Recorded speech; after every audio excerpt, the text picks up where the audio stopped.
Selamat pagi, salam sejahtera. Terima kasih karena bersama dengan saya di Nazilin Unity Channel. Dipetik daripada mykmu.net dengan tajuk PAS Jadikan Islam Alas Kaki.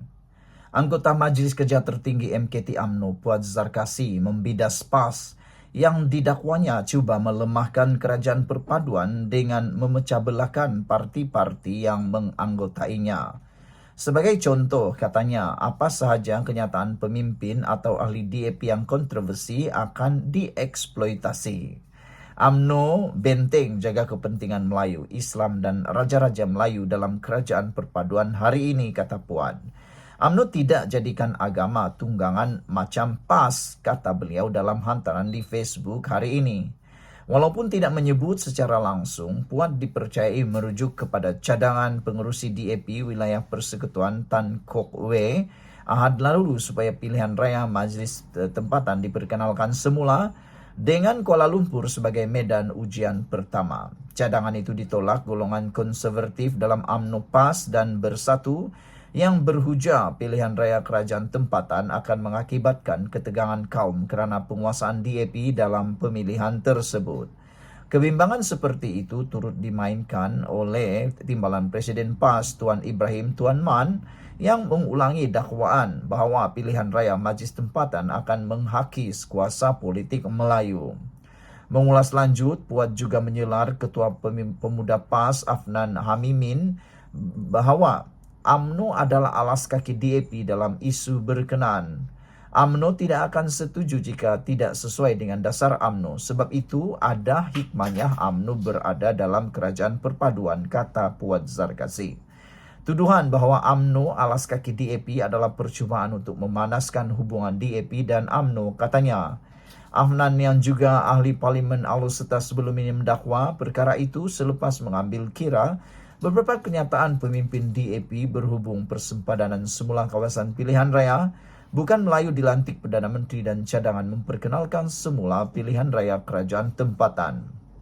Mengulas lanjut, Puan juga membidas dakwaan Afnan yang mengatakan DAP sudah naik tocang.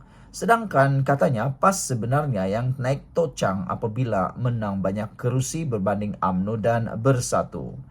PAS semakin ganas keluar fatwa politik yang memecah.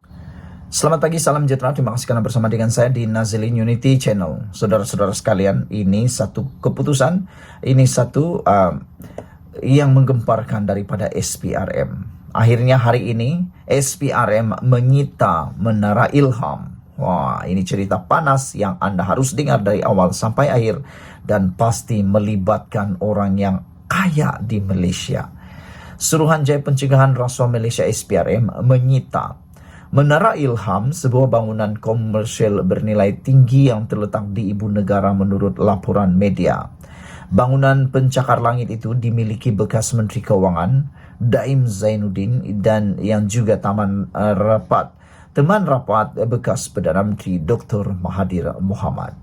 Channel News Asia CNN memetik sumber yang rapat dengan Daim sebagai berkata, tindakan menyita itu dilakukan hari ini. Sumber berkata tindakan itu dibuat selepas tokoh korporat itu enggan mematuhi arahan SPRM untuk mengisytiharkan pegangan keuangan miliknya dan keluarganya. Menurut CNN, tindakan itu sebahagian daripada siasatan anti penggubahan wang haram yang bermula pada Mei lalu berkaitan transaksi korporat bernilai 2.3 bilion pada November 1997. Urus niaga itu melibatkan Renong Berhad dan United Engineers Malaysia Berhad UEM. Bagaimanapun, CNN melaporkan Daim enggan mengulas mengenai perkara itu. Rakan rapat Daim juga dilaporkan berkata, hartawan itu menerima arahan daripada SPRM pada penghujung Mei untuk mengisytiharkan pegangan keuangannya dan aset ahli keluarganya. Namun, Daim menolak permintaan tersebut dan sebaliknya menegaskan semasa disoal oleh SPRM bahawa dia tidak ada kena-mengena dengan perjanjian Renong UEM.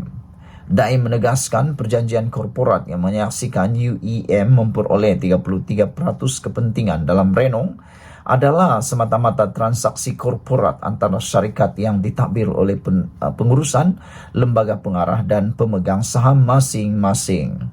Daim, 81 tahun, juga dipercayai meminta lanjutan tempoh untuk memberikan butiran mengenai pegangan keuangannya. Dia juga meminta SPRM mendedahkan sebab di sebalik petisyen pengisytiharan harta berkenan, termasuk dakwaan dia disiasat kerana melakukan kesalahan. Bagaimanapun, pada awal Disember, sumber dilaporkan berkata Daim dimaklumkan oleh SPRM bahawa tiada lagi lanjutan masa akan diberikan. Berikutan siasatan pada Mei itu, SPRM memaklumkan Suruhanjaya itu sedang menyiasat dokumen penyelewengan dana awam bernilai lebih RM2.3 bilion.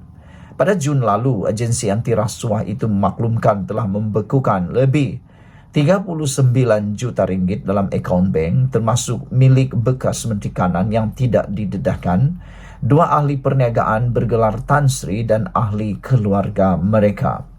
Daim pernah berkhidmat sebagai Menteri Kewangan sebanyak 2 kali. Semasa kali pertama Mahathir memegang jawatan sebagai Perdana Menteri pada 1981 hingga 2003. Dia juga pernah berkhidmat sebagai pengerusi Majlis Penasihat Kerajaan ketika Mahathir menjadi Perdana Menteri sekali lagi pada tahun 2018. Prejudis dalam ruangan komen Malaysia kini memberikan komen, diam-diam ubi berisi. McGregor pula kata, Perdana Menteri keempat Mahathir ada Daim bersama Barisan Nasional. Perdana Menteri ketujuh Mahathir ada Daim lagi masa Pakatan Harapan pula. Betul-betul baru faham erti karma. Come on, Perdana Menteri yang ke-10, kasih ajar mereka kau-kau, kata McGregor 5. Malhusi kata, mari kita lihat siapa yang kena. Dulu-dulu semuanya hanya ikan bilis yang kena. Kali ini memang betul ikan jerung raksasa yang kena. Baru siasat je, belum lagi didakwa. Mari kita lihat dan ulang kembali Mega Holding punya cerita. Cantik dan menarik, kata Malhusi. Terima kasih katanya. Sekian dulu untuk kali ini. Jangan lupa tinggalkan komen anda tentang isu kali ini. Tekan butang subscribe. Kita jumpa lagi. Bye-bye. Selamat pagi, salam sejahtera. Terima kasih karena bersama dengan saya di Nazilin Unity Channel. Tahniah diucapkan kepada Anwar Ibrahim, hari ini diisytiharkan sebagai Perdana Menteri paling berani bertindak.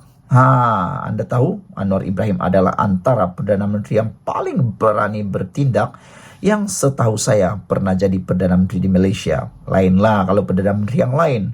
Lain-lain itu mereka bertemu dengan media pun takut, nak buat live pun takut, asik-asik buat bagi perutusan di PDF, bagi buat perutusan rakaman, tapi bila berjumpa, bila berhadapan dengan media, dia tak berani. Kenapa? Tak tahulah.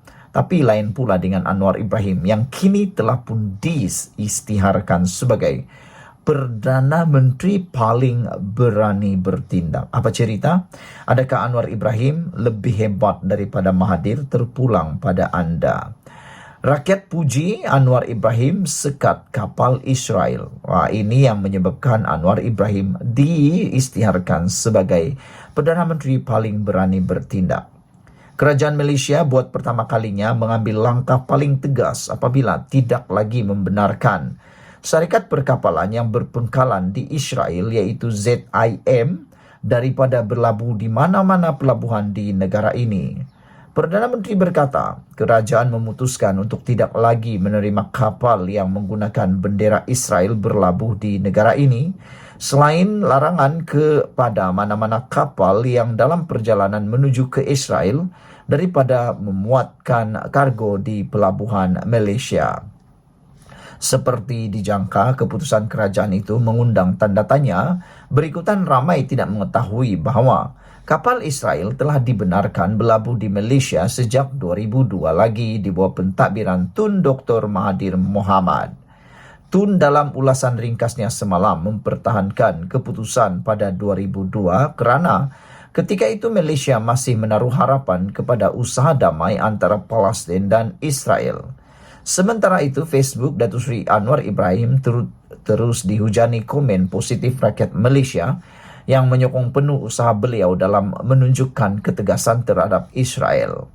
Tahniah Perdana Menteri ke-10 Datuk Seri Anwar Ibrahim.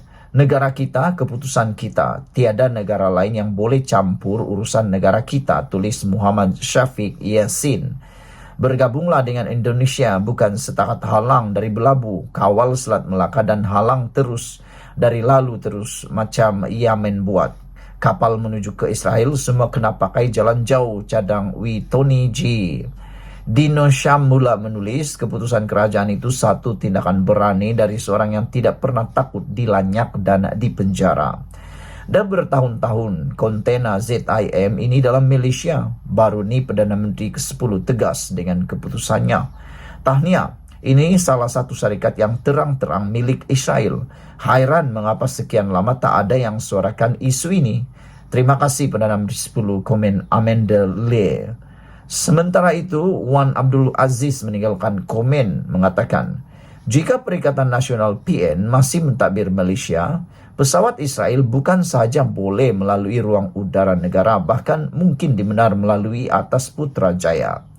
Terbaik Perdana Menteri, bayangkan kalau Perikatan Nasional tebuk atap, pesawat Israel bukan saja dapat masuk ruang udara negara kita, bahkan siap boleh lalu atas Putrajaya lagi, tulisnya. Untuk rekod, pada Mei 2021, Malaysia yang ketika itu ditakbir Perikatan Nasional membenarkan pesawat dengan nombor pendaftaran milik syarikat Israel melalui ruang udara negara. Sedangkan Malaysia tidak mempunyai hubungan diplomasi dengan Israel.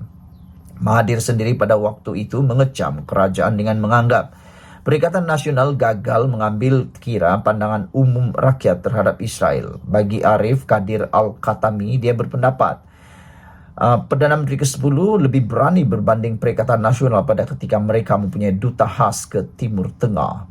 Berani, kata beliau. Zaman PN PAS dulu, kita ada duta khas Timur Tengah. Kapal Yahudi masih boleh mendarat dengan gembira. Sekarang zaman Perdana Menteri ke-10, kapal Israel dihalang, komennya. Sekian dulu untuk kali ini. Jangan lupa tinggalkan komen anda, tekan butang subscribe. Kita jumpa lagi. Bye-bye.